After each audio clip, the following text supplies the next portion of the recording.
നമസ്തേ. ഈ വീഡിയോയിൽ നമ്മൾ നോക്കാൻ പോകുന്നത് ഒരു വിവാഹ സംബന്ധമായ വിഷയത്തെക്കുറിച്ചാണ്.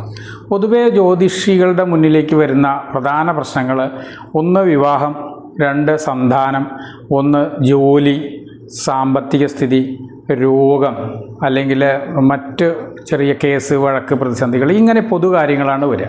പ്രധാനമായിട്ടും ഈ യുവാക്കളുടെ ഇടയിലുണ്ടാകുന്ന പ്രധാന പ്രശ്നം വിവാഹമാണ്. ഇന്നത്തെ സാഹചര്യത്തിൽ വിവാഹം തന്നെയാണ്. അപ്പോൾ വിവാഹം നടക്കാത്ത ഒരു ജാതകം, അത് ഒരു ജാതകമല്ല, ഇതെടുത്ത് ചെയ്യാൻ കാരണം ഇതേ സമയം ജനിച്ച 3 പേരുടെ ജാതകം, അവർ ഒരേ ഫ്രണ്ട്സാണ്, അവർക്ക് 3 പേർക്കും ഒരേ സമയമാണ്, 3 പേരുടെയും ചെറിയ വ്യത്യാസത്തിൽ ഏറ്റക്കുറച്ചിലോടുകൂടിയാണ് വിവാഹം നടന്നിട്ടില്ല എന്നുള്ളതാണ്. അപ്പോൾ അതിലൊരു ജാതകം, ഞാൻ നോക്കിയ ഒരു ജാതകത്തിൻ്റെ ഒരു പൊതു സ്വഭാവം നമുക്ക് നോക്കാം. അത് ഡേറ്റ് വന്നിട്ട് 18 ജൂലൈ 1989 7:23 PM ആണ്. 18 ജൂലൈ 1979 7:23 PM. അതിൽ നിയറസ്റ്റായിട്ട് 35 PM അങ്ങനെ ജനിച്ചവരാണ്. അടുത്ത് തന്നെ ഒന്നിച്ച് ജോലി ചെയ്യുന്നു, ഒരേ ജോലി, IT ഫീൽഡ് എല്ലാം ഒന്നിച്ച് ചെയ്യുന്നവർ തന്നെയാണ്. പക്ഷേ അവരുടെ വിവാഹം നടന്നിട്ടില്ല. അതിൻ്റെ കാരണമാണ് നമ്മൾ നോക്കാൻ പോകുന്നത്. അപ്പോൾ പൊതുവേ വിവാഹം നടന്നില്ല എന്നുണ്ടെങ്കിൽ പ്രധാനമായിട്ടും ഞാൻ എല്ലാ വീഡിയോയിലും പറയുന്നു, അല്ലെങ്കിൽ എല്ലാ ലൈവിലും പറയുന്നൊരു കാര്യമാണ്, 2ാം ഭാവത്തിന് പാപത്വം, ലഗ്നാലും ചന്ദ്രാലും. 2ാം ഭാവം എന്ന് പറയുന്നത് എപ്പോഴും ലഗ്നാലും ചന്ദ്രാലും എടുക്കണം. അതുപോലെ തന്നെ ജീവകാരകത്തെ ഏതെടുക്കുമ്പോഴും ഇങ്ങനെയുള്ള കാര്യങ്ങളൊക്കെ എടുക്കുമ്പോൾ ലഗ്നാലും ചന്ദ്രാലും എടുക്കണം. 2ാം ഭാവം, 7ാം ഭാവം, 8ാം ഭാവത്തിന് പാപത്വം വരാം. പാപത്വം മീൻസ് പാപഗ്രഹങ്ങളായിട്ടുള്ള ചൊവ്വയുടെയോ ശനിയുടെയോ രാഹുവിൻ്റെയോ അമാവാസി ചന്ദ്രൻ്റെയോ ബന്ധം, യോഗമോ ദൃഷ്ടിയോ വരിക. അതായത് പാപത്വം വർദ്ധിക്കുന്നതിന് ഒരു ഗ്രഹത്തിന് പകരം 2 പാപന്മാർ ബന്ധം വന്നാൽ കൂടുതൽ പാപത്വം വരും. ഒരു പാപൻ വരുന്നത് തന്നെ കുറച്ച് ഡിലേ ആക്കും. അപ്പോൾ 30 വയസ്സിന് ശേഷമൊക്കെ വിവാഹം നടക്കുന്ന ജാതകങ്ങളിലൊക്കെ നോക്കിക്കഴിഞ്ഞാൽ 2ാം ഭാവത്തിൽ വളരെയധികം പാപത്വം ഉണ്ടാവും. കൂടെ 7നും 8നും തടസ്സം ഉണ്ടാവും. തീരെ നടക്കാത്ത ജാതകങ്ങൾ ഈ 3നും തടസ്സം ഉണ്ടാവും. അപ്പോൾ 5ാം ഭാവവും പൂർണ്ണമായി തടസ്സപ്പെട്ടിട്ടുണ്ടാവും.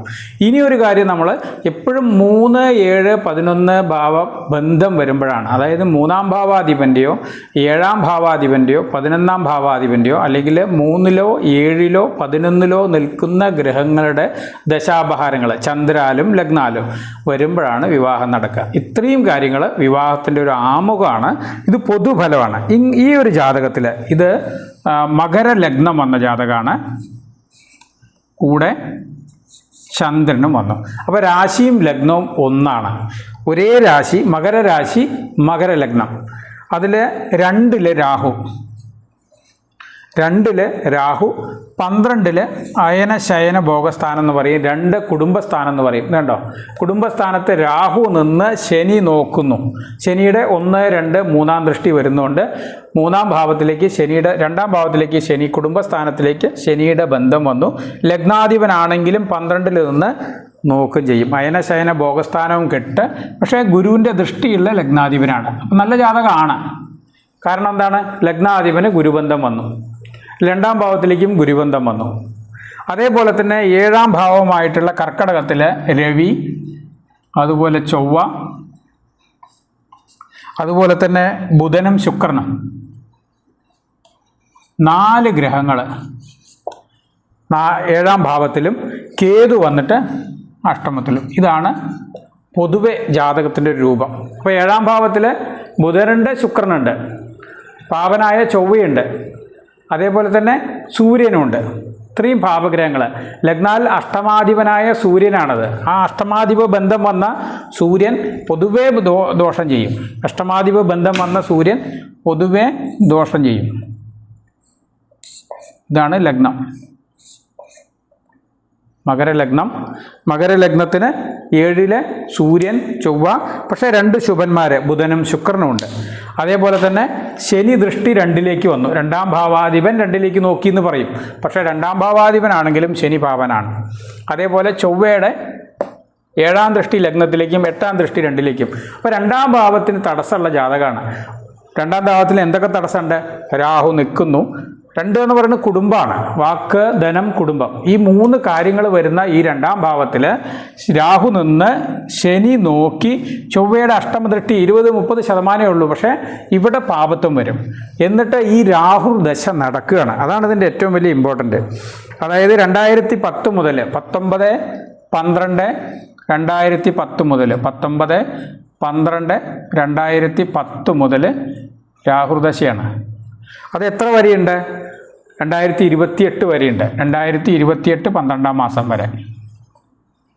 2028 12ാം മാസം വരെ ഇത് അനുകൂലമല്ലാത്തൊരു ദശ. എന്നാലും ഗുരുദൃഷ്ടി ലഗ്നാധിപന് വന്നതും ശുക്രദൃഷ്ടി ലഗ്നത്തിലേക്ക് വന്നതും ചന്ദ്രൻ ലഗ്നത്തിലെ പൗർണമി ചന്ദ്രനാണ്, നോർമൽ ചന്ദ്രനല്ല.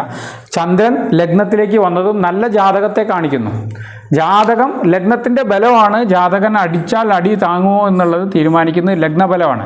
പല ദോഷഫലങ്ങൾ എത്ര കണ്ട് വരും എന്നൊക്കെ അറിയുന്നത് ലഗ്നത്തിൻ്റെ ബലത്തിനനുസരിച്ചാണ്. ഇയാളുടെ ലഗ്നം വന്നിട്ട് മകരമാണ്. ലഗ്നാധിപൻ 12-ലാണെങ്കിലും ലഗ്നാധിപന് ഗുരുദൃഷ്ടിയുണ്ട്. ചന്ദ്രൻ ലഗ്നത്തിലെ പൗർണമി ചന്ദ്രനാണ്, ലഗ്നത്തിലെ 7ാം ഭാവാധിപനായ ചന്ദ്രൻ. അതേപോലെ ബുധൻ്റെയും ശുക്രൻ്റെയും ദൃഷ്ടി ലഗ്നത്തിലേക്ക് വരും. അപ്പോൾ ശുഭജാതകമാണ്, അത്യാവശ്യം നല്ല ജാതകമാണ്. അല്ലെങ്കിൽ ഈ രാഹുർദശ, ഇത് രാഹുർദശയാണ്. 19, 12, 2010 മുതൽ രാഹുർദശയാണ്, സർപ്പദശ. ഏറ്റവും മോശം ദശയാണ്. കാരണം എന്താണ്? ഒരു പാപനാണ് രാഹു, ശനിയുടെ തന്നെ ഫലമാണ് തരിക. 1, 2 ഭാവാധിപത്യ ഫല തരേണ്ടത്. പക്ഷേ പാപനായ ശനിയുടെ ദൃഷ്ടിയും ചൊവ്വയുടെ അഷ്ടമദൃഷ്ടിയും വാങ്ങിച്ച് നിൽക്കുകയാണ്. അതുകൊണ്ട് തന്നെ രാഹുർദശ മഹാദോഷമായിരിക്കും. പക്ഷേ ലഗ്നബലം ഉണ്ടായതുകൊണ്ടും ലഗ്നാധിപന് ബലം ഉണ്ടായതുകൊണ്ടും അവർ അത്യാവശ്യം നല്ല അവസ്ഥയിലാണ്. സ്വദേശത്തല്ല, അതർദേശത്താണ്. കാര്യം ഗുരുദൃഷ്ടി 12ലേക്ക് വരുമ്പോൾ മറ്റ് സ്റ്റേറ്റിലൊക്കെ ആയിരിക്കും. രാഹുർദശയിൽ എന്താണ് ഒരു കുഴപ്പം വരിക എന്ന് പറഞ്ഞാൽ, ഈ രാഹു മോശക്കാരനാണെന്ന് മാത്രമല്ല, രാഹുവിന് അപഹാരങ്ങൾ വരുമ്പോൾ രാഹു കഴിഞ്ഞു, രാഹുവിൽ ഗുരു കഴിഞ്ഞ് രാഹുവിൽ ശനിയും കഴിഞ്ഞാൽ, ശനി നല്ലതായിരിക്കും കാര്യം 11-ലായതുകൊണ്ട്, അത് കഴിഞ്ഞ് വരുന്ന ബുധൻ മുതൽ, രാഹുവിലെ ബുധൻ മുതൽ ഷഷ്ടാഷ്ടമാണ്. രാഹുവിലെ ബുധൻ, അത് കഴിഞ്ഞ് കേതു അനുകൂലമായിരിക്കും. കേതു അനുകൂലമല്ല, കാര്യം അഷ്ടമത്തിൽ, ലഗ്നാൽ അഷ്ടമത്തിൽ നിൽക്കുന്ന കേതു. ഈ രാഹുർ ദശയിൽ ബുധാപഹാരം മുതൽ ദോഷമാണ് ഈ ജാതകത്തിൽ. ഈ ജാതകങ്ങൾക്ക് വരുന്നൊരു കുഴപ്പം, എല്ലാ ഗ്രഹവും ഷഷ്ടാഷ്ടമം, 4 ഗ്രഹങ്ങൾ ഷഷ്ടാഷ്ടമത്തിൽ നിൽക്കും. അതായത് 6, രാഹുവിൻ്റെ 6-ൽ നിൽക്കുന്ന അവസ്ഥ വരും. അതുപോലെ കേതു ലഗ്നത്തിൻ്റെ 8-ൽ നിൽക്കുന്ന വരും. അപ്പോൾ പൊതുവേ സൂര്യാപഹാരം മകരലഗ്നക്കാർക്ക് നന്നല്ല, കുംഭലഗ്നക്കാർക്ക് ചന്ദ്രാപഹാരം നന്നല്ല. സൂര്യൻ്റെയും ചന്ദ്രൻ്റെയും അപഹാരങ്ങൾ എപ്പോഴും എന്തുണ്ടാവില്ല? ശനിയുടെ ലഗ്നങ്ങൾക്ക് നന്നാവില്ല എന്ന് ഞാൻ എല്ലാ വീഡിയോയിലും പറയും. മകരലഗ്നത്തിന് സൂര്യൻ്റെ അപഹാരമായിരിക്കും ഏറ്റവും ദോഷം ചെയ്യാം. ഇവിടെ രാഹുർ ദശയിൽ സൂര്യ അപഹാരം വളരെയധികം ബുദ്ധിമുട്ടുണ്ടാക്കും. അപ്പോൾ അതിന് എന്ത് സംഭവിക്കണം? ശുക്രാപഹാരത്തിൽ ഇയാൾക്ക് എന്തെങ്കിലും പ്രേമബന്ധം, പ്രണയബന്ധം കാര്യങ്ങളൊക്കെ വരും. പ്രേമബന്ധം, പ്രണയബന്ധം കാര്യങ്ങളൊക്കെ വന്ന് രാഹുവിൻ്റെ അപഹാരങ്ങൾ അല്ലെങ്കിൽ സൂര്യാപഹാരത്തിൽ മനോദുഃഖം കൊടുക്കണം. അങ്ങനെ മനോദുഃഖം കൊടുക്കുന്ന രീതിയിൽ ഒരവസ്ഥ വരും. സൂര്യാപഹാരം നന്നാവില്ല, സൂര്യാപഹാരം വളരെ മോശമായിരിക്കും. പക്ഷേ ഈ രാഹുർ ദശയിൽ അവസാനത്തെ സൂര്യൻ, ചന്ദ്രൻ, ചൊവ്വ, ഈ ചൊവ്വയുടെ അപഹാരവും നന്നാവില്ല. ചൊവ്വ പക്ഷേ 4, 11 ഭാവാധിപനാണ്. മാത്രമല്ല ശുക്രൻ്റെയും ബുധൻ്റെയും യോഗം ഉണ്ടായതും ചന്ദ്രൻ്റെ ദൃഷ്ടിയും കാരണം ചൊവ്വയ്ക്ക് അത്ര ദോഷം ചെയ്യില്ല. പക്ഷെ അതേസമയം സൂര്യാപഹാരമാണ് ഈ ജാതകത്തിലെ ഏറ്റവും ദോഷ സമയം. അത് നമുക്ക് നോക്കാം. രാഹുവിലെ സൂര്യാപഹാരം എന്ന് പറയുന്നത് ഇപ്പം നടന്നുകൊണ്ടിരിക്കുകയാണ്. 7/7/2025 മുതൽ 1/6/2026 വരെയുള്ള സൂര്യാപഹാരം ഏറ്റവും ദോഷ സമയമായിരിക്കും ഈ ജാതകത്തിൽ. അതായത് 7/7/2025 മുതൽ, അതായത് രാഹുർ ദശയിൽ രവിയുടെ അപഹാരം ഏറ്റവും ദോഷ സമയം 1/6/26 വരെ, 1/6/2026 വരെയുള്ള സമയം ഏറ്റവും മോശ സമയമാണ്. അത് കഴിഞ്ഞാൽ ഈ ജാതകം ചന്ദ്രാപഹാരം വലിയ ദോഷം ചെയ്യില്ല. കാരണം ചന്ദ്രൻ്റെ 7ാം ഭാവ അധിപനായതുകൊണ്ട്. പക്ഷേ രാഹുർ ദശയിൽ സൂര്യൻ, ചന്ദ്രൻ, ചൊവ്വ ഗുണം ചെയ്യില്ല. പൊതുവേ ഏത് രാഹുർ ദശയിലും വലിയ ഗുണം ചെയ്യില്ല. ഈ മകരലഗ്നക്കാർക്ക് സൂര്യനാണ് ഏറ്റവും ദോഷം ചെയ്യുക. അതുകൊണ്ട് തന്നെ സൂര്യാപഹാരം കഴിഞ്ഞ് കഴിഞ്ഞാൽ ജാതകം കുറച്ച് കവർ ചെയ്ത് മുകളിലേക്ക് വരും. അത് കഴിഞ്ഞ് ചന്ദ്രാപഹാരം കഴിഞ്ഞ് ചൊവ്വയുടെ അപഹാരം. ചൊവ്വയുടെ അപഹാരവും ലഗ്നാൽ 7-ലാണ്. അതുപോലെ തന്നെ 7-ൽ ചൊവ്വ എന്ന് പറയുന്നത് 7-ൽ ചൊവ്വയാണെങ്കിലും കൂടെ ബുധശുക്രന്മാരുണ്ടാവുകൊണ്ട് ചൊവ്വാദോഷം ഇല്ലാത്തൊരു ജാതകമാണിത്. പറയുമ്പോൾ പെട്ടെന്ന് നോക്കിക്കഴിഞ്ഞാൽ വിവാഹം ചിന്തിക്കുമ്പോഴൊക്കെ സാധാരണ ഒരു ദോഷമായിട്ട് പറയുമെങ്കിലും ഇത് യാതൊരു ദോഷമില്ലാത്ത ജാതകമാണ്. കാര്യം 7-ലേക്ക് ചൊവ്വ നീചനായി നിന്നാലും ബുധശുക്ര യോഗവും പൗർണമി ചന്ദ്രൻ്റെ ദൃഷ്ടിയും കാരണം ആ ചൊവ്വ അതീവ ശുഭനായിരിക്കും എന്നുള്ളതാണ്. അപ്പോൾ ചൊവ്വാദോഷം ഇല്ലാത്തൊരു ജാതകമാണ്. പക്ഷെ കണ്ടു കഴിഞ്ഞാൽ പറയും ചൊവ്വാദോഷമുണ്ട്. ചൊവ്വാദോഷം അല്ല. കാരണം രാഹു 2-ൽ നിന്ന് കുടുംബസ്ഥാനത്ത് രാഹു നിന്ന് കുടുംബത്തിനെ കെടുത്തുന്ന രീതിയിൽ ശനി ദൃഷ്ടി വാങ്ങിച്ച് ആ കുടുംബത്തിലേക്ക് ചൊവ്വയുടെ ദൃഷ്ടിയും കൂടിയും വരുന്നതുകൊണ്ടാണ് ഈ ദോഷം വരുന്നത്. പക്ഷേ ഇതിനൊക്കെ പരിഹാരമാണ് എന്ത്? ഗുരുദൃഷ്ടി. ഗുരുവിൻ്റെ 9-ാം ദൃഷ്ടി രാഹുവിന് വരുന്നതുകൊണ്ട് വിവാഹ ജീവിതം ഉണ്ടാവും. ഇത് മാത്രമേ ഉള്ളൂ. ഈ ഗുരുദൃഷ്ടി ഇല്ലെങ്കിൽ ഇവർക്ക് വിവാഹ ജീവിതം ഉണ്ടാവില്ല. കാര്യം 2-ാം ഭാവം പൂർണ്ണമായി കെട്ടുകഴിഞ്ഞാൽ വാക്ക് ധനം കുടുംബത്തിന് തടസ്സം വരും, ലഗ്നം മോശമായാൽ. പക്ഷേ ഇവിടെ ഈ ലഗ്നാധിപനും ബലമുണ്ട്, 2-ാം ഭാവത്തിലേക്ക് ഗുരുദൃഷ്ടി ഉണ്ടായതുകൊണ്ട് തീർച്ചയായിട്ടും കുടുംബജീവിതം ഉണ്ടാവും ഗുരുദശയിൽ. ഒന്നുകിൽ ചൊവ്വയുടെ അവസാനത്തെ ചന്ദ്രൻ്റെ 7-ൽ നിൽക്കുന്ന ചൊവ്വയുടെ അപഹാരത്തിൽ വിവാഹം, അല്ലെങ്കിൽ ഗുരുവിലെ സ്റ്റാർട്ടിങ്ങിൽ വിവാഹം, ഗുരു ദൃഷ്ടിയിൽ നിൽക്കുന്ന ശനിയുടെ അപഹാരത്തിൽ സന്താനം. അങ്ങനെയാണ് ജാതകം വരിക. ഗുരുവിൻ്റെ ദൃഷ്ടിയിൽ നിൽക്കുന്ന ശനിയുടെ അപഹാരത്തിൽ സന്താനം വരും. ഗുരുദൃഷ്ടിയിൽ ശനിയോ ചന്ദ്രനോ ഒക്കെ നിൽക്കുമ്പോൾ സന്താനബലം കൊടുക്കും. ഗുരു വന്നിട്ട് 3 ഡിഗ്രി, ശനി 15 ഡിഗ്രി, 12 ഡിഗ്രിയോളം ദൂരമുള്ള ശനിയുടെ അപഹാരത്തിൽ സന്താനം വരണം. അതിനനുസരിച്ച് ഇവരുടെ വിവാഹ ജീവിതം വരും. ഈ ജാതകം കണ്ടു കഴിഞ്ഞാൽ നമ്മൾ 6-ലെ ഗുരുവാണ്, ദോഷമാണെന്നൊക്കെ വിചാരിക്കും. ഒരിക്കലുമല്ല. അതായത് അവയോഗന്മാരായിട്ടുള്ള ഗ്രഹങ്ങൾ മറഞ്ഞു നിൽക്കുന്നത് ദോഷം ചെയ്യില്ല. അതായത് ഇതിൽ യോഗന്മാരാരൊക്കെയാണ്? മകരലഗ്നത്തിന്, കുംഭലഗ്നത്തിനൊക്കെ ബുധനും ശനിയും ശുക്രനാണ് യോഗം ചെയ്യുക. ബാക്കിയുള്ള ഗുരു, സൂര്യൻ, ചന്ദ്രനൊക്കെ മറഞ്ഞു നിൽക്കുന്നതാണ് നല്ലത്. സത്യത്തിൽ ബുധശുക്രന്മാർ ഇവിടെ നല്ലതാണെങ്കിലും സൂര്യനും ചൊവ്വയും 7-ൽ നന്നല്ല. അതാണ് ഒരു ഇമ്പോർട്ടൻ്റ്. പക്ഷേ ഇവിടെ ചന്ദ്രൻ്റെ ദൃഷ്ടി കാരണം ഇതെല്ലാം ശുഭത്വപ്പെടുത്തും. അതേപോലെ ഗുരു ശുഭനായിരിക്കും, കേതു ശുഭനായിരിക്കും. കാര്യം പൗർണമി ചന്ദ്രൻ നോക്കുന്നതുകൊണ്ട് ഇതെല്ലാ ഗ്രഹങ്ങളും ശുഭമായിരിക്കും. പൊതുവേ ഇത് നല്ല ജാതകമാണ്. ഈ രാഹുർദശ ഒഴികെ മറ്റെല്ലാ ദശയും നന്നാവും. ഈ രാഹുർദശ വന്നില്ല എന്ന് വയ്ക്കുക, ഇതേ ജാതകത്തിന് ചന്ദ്രൻ അല്ലെങ്കിൽ രാഹുർദശ വന്നില്ല, ചന്ദ്രൻ മാറി മറ്റെവിടെയെങ്കിലും മാറി നിന്ന് കഴിഞ്ഞാൽ, ചന്ദ്രൻ മാറിയാലേ രാഹുർദശ മാറുള്ളൂ. അങ്ങനെ സംഭവിച്ചു കഴിഞ്ഞാൽ ഈ രാഹുർദശ വരില്ല. രാഹുർദശ വന്നില്ലെങ്കിൽ, ഇതിപ്പോൾ നക്ഷത്രം വന്നിട്ട് ഉത്രാടാണ്. ഉത്രാടത്തിന് പകരം രാഹുർദശ വരും. ഉത്രാടം പറയുമ്പോൾ സൂര്യദശയിലാണ് ജനനം. സൂര്യൻ, ചന്ദ്രൻ, ചൊവ്വ കഴിഞ്ഞിട്ട് രാഹു വരും എന്തായാലും. കാര്യം രാഹുർദശ വരാതിരിക്കണമെങ്കിൽ രാഹുവിൻ്റെ അപ്പുറത്തേക്ക് ഉത്രാടം, തിരുവോണം, അവിട്ടം, ചതയം കഴിയണം. ചതയത്തിൻ്റെ അവസാനം ഒക്കെ ജനിച്ചാൽ മാത്രമേ അങ്ങനെ വരാതിരിക്കുള്ളൂ. ഈ രാഹു ഒറ്റ ദശയാണ് ഈ ജാതകത്തിൽ ദോഷമുള്ളൂ. ഇത് കണ്ടു കഴിഞ്ഞാൽ മൊത്തം 6-ൽ ഗുരു എന്നൊക്കെ പറഞ്ഞ് ദോഷം തോന്നുമെങ്കിലും ലഗ്നാധിപൻ 12-ൽ മറഞ്ഞു, അങ്ങനെയൊന്നുമല്ല. ഈ രാഹുർദശ മാത്രമാണ് ദോഷം വരിക. കാര്യം മറ്റെല്ലാ ഗ്രഹവും ശുഭമാണ്. ചന്ദ്രൻ്റെ ദൃഷ്ടിയിലാണ് ഈ 3 ഭാവങ്ങളും. മിഥുനം, കർക്കിടകം, ചിങ്ങം. അതുപോലെ ശനിയെ ഗുരു നോക്കിയിട്ടാണ് നിൽക്കുന്നത്. അതുപോലെ ലഗ്നത്തിൽ പൗർണമി ചന്ദ്രനാണ് നിൽക്കുന്നത്. രാഹുവിനെയും ഗുരു നോക്കും. ആ ഗുരു നോക്കുന്നതുകൊണ്ട് ഒരു ചെറിയ ഗുണമുണ്ട്. അല്ലെങ്കിൽ ആ രാഹുർദശയിൽ ശരിക്കും പറഞ്ഞാൽ ആ വ്യക്തിയുടെ കുടുംബം അല്ലെങ്കിൽ വാക്ക് ധനം കുടുംബത്തിന് നല്ല അടി വരും. പക്ഷേ ഗുരു നോക്കുന്നതുകൊണ്ട് എന്താണ്? ശനി ദൃഷ്ടിയും ചൊവ്വാദൃഷ്ടി ഉണ്ടെങ്കിലും ഗുരുദൃഷ്ടി ഒരു ചെറിയ ശതമാനം ലേറ്റ് ഉണ്ട്, തീരെ കെട്ടിട്ടില്ല. അതായത് പൂർണ്ണനാശം വന്നിട്ടില്ല. പക്ഷേ ഈ രാഹുവിൽ സൂര്യൻ്റെ അപഹാരം അഷ്ടമം ആയുർസ്ഥാനാണ്. ആയുർസ്ഥാനാധിപനായ സൂര്യാപഹാരം നന്നല്ല.